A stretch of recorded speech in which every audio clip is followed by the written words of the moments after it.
welcome to another edition of Toys in the Attic, where we're taking a look at another Transformers Combiner Wars figure. And today we're going to be taking a look at good old Powerglide. I'm sorry for that bad impersonation, I just can't get over that accent from the old G1 cartoon show.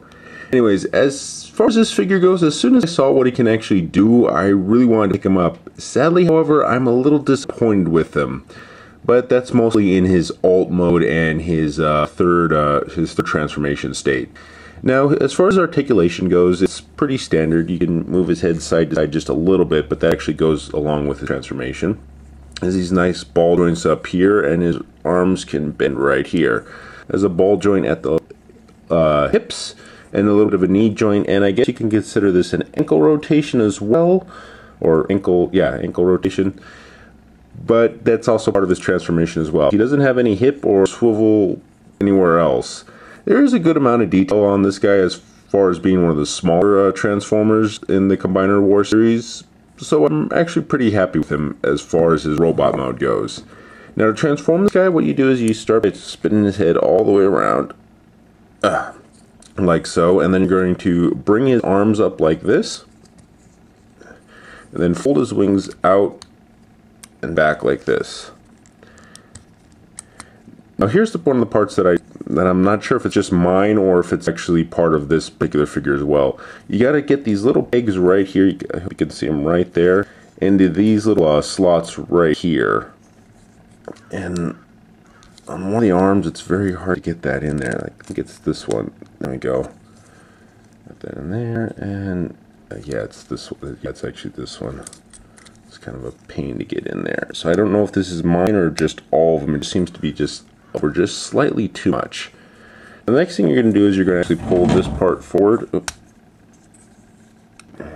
Make sure the head's fully closed off right there. Anyways, you're going to pull this part forward or back and then move it all the way forward to get that long part of his airplane mode out. And just snap this, get that into the little grooves right there.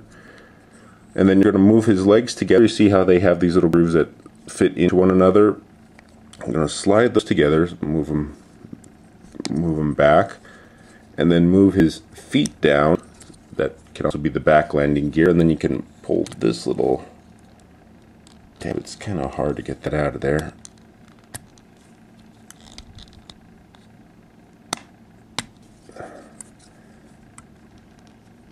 There we go, for his front landing gear. And that's pretty much it as far as his alt mode goes. He's just his regular plane mode. And here's where I get a little bit of an issue with it. Because of his back legs, they yeah, they're okay. I mean, everything's fine in this mode, but for some reason his legs want to split apart and they don't want to stick together all that well. Just the slightest little bit of movement or play just kind of has them pop apart really easily, and that's a little bit disappointing. So I'm always kind of careful when I'm moving this guy around. Now, an interesting thing about this particular version of Powerglide is he's actually a triple changer, which that wasn't actually, he never was that in the original G1 series. Now, how you do that is you just move his wings back up like this and peg them back into his grooves right here, like he's actually gonna, like you're gonna put him back into robot mode. Then you're going to lift this back panel right here, which reveals like this little kind of scope and gun sight, because yeah, he transforms into a gun. Going to move these wings down and then move his engines. Oop, just slid all the way right off there. That's not good. Going to slide his engines forward to where they stop. That's good. And see, I mean, just try to transform him into his gun mode. His legs want to split apart again.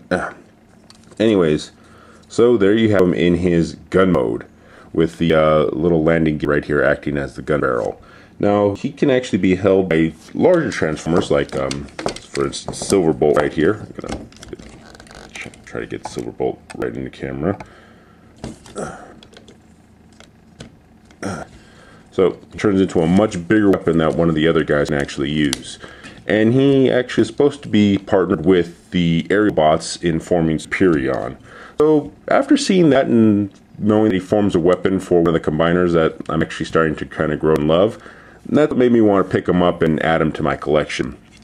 Other than that, though, he's an okay figure, despite the fact that he does have those little hang-ups with his alt mode. But his robot mode is actually pretty decent. Anyways, this has been a look at Transformers Combiner Wars Powerglide. Once again, thank you for watching. If you enjoyed what you've seen today, please feel free to like, subscribe, share, or leave a comment below in the comment section. Any advice for the show will be greatly appreciated. Who knows, something you suggest may appear on the show in the future.